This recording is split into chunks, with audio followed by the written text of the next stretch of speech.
Assalamualaikum warahmatullahi wabarakatuh. Berjumpa lagi dengan saya, Susmi Harum dari kelas A32, mahasiswi PJJ PAI UIN Cyber Syekh Nurjati Cirebon. Nah, kali ini ya teman-teman, alhamdulillah kita bisa berjumpa kembali dalam keadaan sehat walafiat tanpa halangan suatu apapun. Nah, kali ini masih seperti biasanya yaitu mengenai materi kuliah pendidikan luar sekolah ya. Nah, di sini saya akan mempresentasikan mengenai belajar orang dewasa dan pendidikan luar sekolah. Nah, sebelum kita lebih jauh lagi membahas mengenai materi belajar dewasa dan pendidikan luar sekolah, di sini ada pertanyaan nih teman-teman. Kenapa ya belajar orang dewasa harus ada dalam kajian pendidikan luar sekolah? Nah, kalau menurut saya pribadi, karena pendidikan luar sekolah adalah pendidikan sepanjang hayat, di mana kita tidak ada batasan waktu ataupun usia untuk memperbaiki diri kita dengan cara belajar, untuk menambah pengetahuan kita atau untuk menambah keterampilan kita sehingga kita bisa menjadi pribadi yang lebih baik dari sebelumnya. Kemudian yaitu adalah kebutuhan masyarakat. Nah, masyarakat memiliki kebutuhan yang beragam ya teman-teman ya, dan pendidikan luar sekolah dapat membantu kita untuk menyediakan apa tuh namanya beberapa inisiatif sehingga kita bisa belajar yang relevan dan efektif. Kemudian yang selanjutnya adalah peningkatan kemampuan. Nah, semakin bertambahnya usia, tentunya kita harus bisa mengasah diri kita, baik mengenai pengetahuan ataupun keterampilan. Nah, dengan pendidikan luar sekolah tersebut, kita tidak ada batasan untuk selalu memperbaiki diri kita, mengasah kemampuan kita, bahkan untuk meningkatkan keterampilan kita, sehingga kita bisa memiliki kehidupan yang lebih baik lagi. Kemudian yang selanjutnya adalah pengembangan masyarakat. Nah, di sini pendidikan luar sekolah adalah berperan untuk mengembangkan masyarakat menjadi pribadi atau masyarakat yang lebih baik lagi. Yang mungkin awalnya adalah contohnya ini sekedar contoh yang awalnya memiliki pengetahuan yang sedikit atau keterampilan yang minim, dengan adanya pendidikan luar sekolah maka akan meningkatkan pengetahuan dan pendidikan mengenai pengetahuan ataupun keterampilan sehingga kita bisa menjadi lebih berkualitas dalam kehidupan kita. Nah, setelah tadi kita membahas mengenai kenapa sih pendidikan dewasa itu ada dalam pendidikan luar sekolah. Nah, kemudian sekarang kita akan menuju ke yang nomor 2, yaitu mengenai pendidikan berkelanjutan atau continuing education. Yaitu pendidikan adalah sebuah proses berkelanjutan dimulai dari bayi, berlanjut sampai dewasa, dan sampai mati, memerlukan berbagai metode dan sumber belajar. Nah, hal ini serupa dengan hadis Nabi ya, yaitu Bismillahirrahmanirrahim, utlubul ilma minal mahdi ilal hadi, yang artinya carilah ilmu dari buayan hingga ke liang lahat.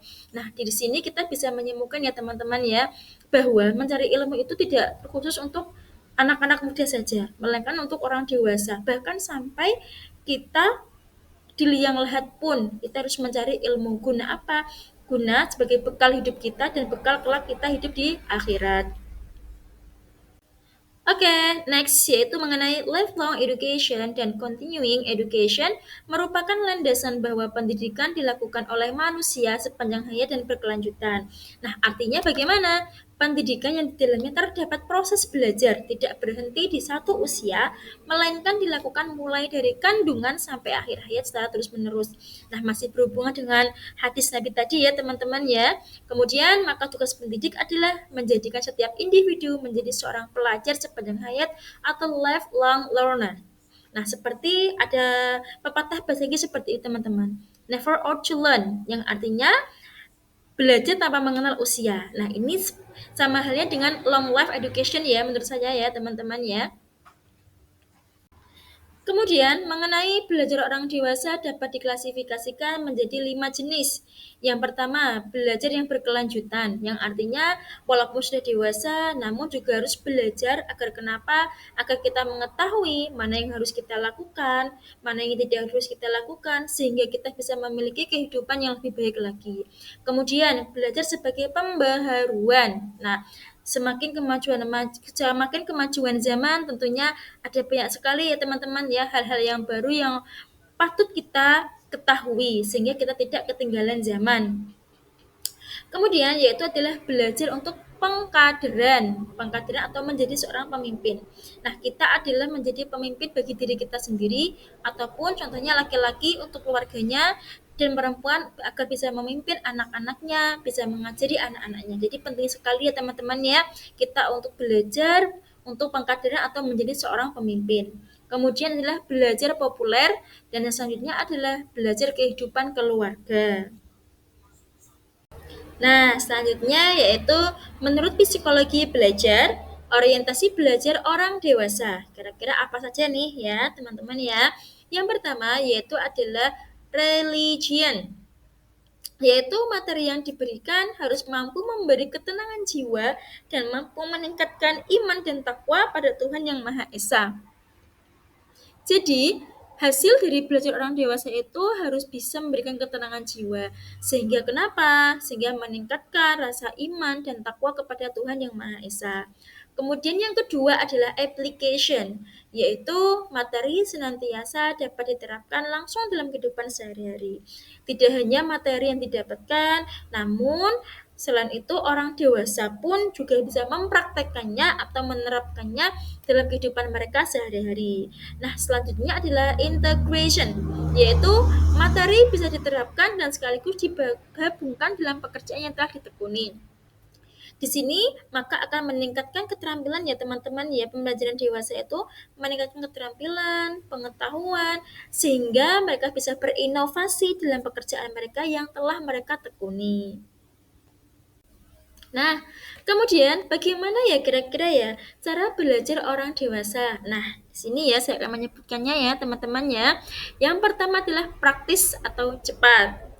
Yang kedua adalah ekonomis atau tidak banyak biaya. Yang ketiga, metodis atau menggunakan metode. Sekarang yang terakhir adalah realistis atau sesuai dengan kenyataan. Nah, walaupun belajarnya orang dewasa dengan belajarnya anak-anak pada usia masih belajar mungkin berbeda ya teman-teman ya, karena kenapa orang dewasa kan juga sudah memiliki banyak sekali kesibukan sehingga mereka tuh lebih belajar dengan cara praktis, kemudian tidak banyak biaya, kemudian menggunakan metode dan tentunya dengan sesuai dengan kenyataan atau realita. Nah, itulah ya teman-teman ya mengenai materi belajar orang dewasa dan pendidikan luar sekolah. Nah, kesimpulannya yaitu adalah kita sebagai manusia yang diciptakan oleh Allah Subhanahu wa taala yang dibekali dengan pikiran, hati nurani, kita harus bisa mempergunakan dengan sangat baik yaitu dengan cara bagaimana? Kita tidak pernah bosan untuk belajar. Karena kenapa? Kita perlu mengupgrade kemampuan kita, pengetahuan kita, agar kenapa? Agar kehidupan kita di dunia maupun kehidupan kita kelak di akhirat mendapatkan kehidupan yang lebih baik atau yang baik sesuai dengan ridha Allah Subhanahu wa taala. Itulah ya teman-teman ya. Semoga apa yang saya sampaikan memberikan wawasan kepada kita semuanya. Mohon maaf jikalau ada beberapa kata yang salah atau beberapa penjelasan yang mungkin keliru. Terima kasih. Wassalamualaikum warahmatullahi wabarakatuh.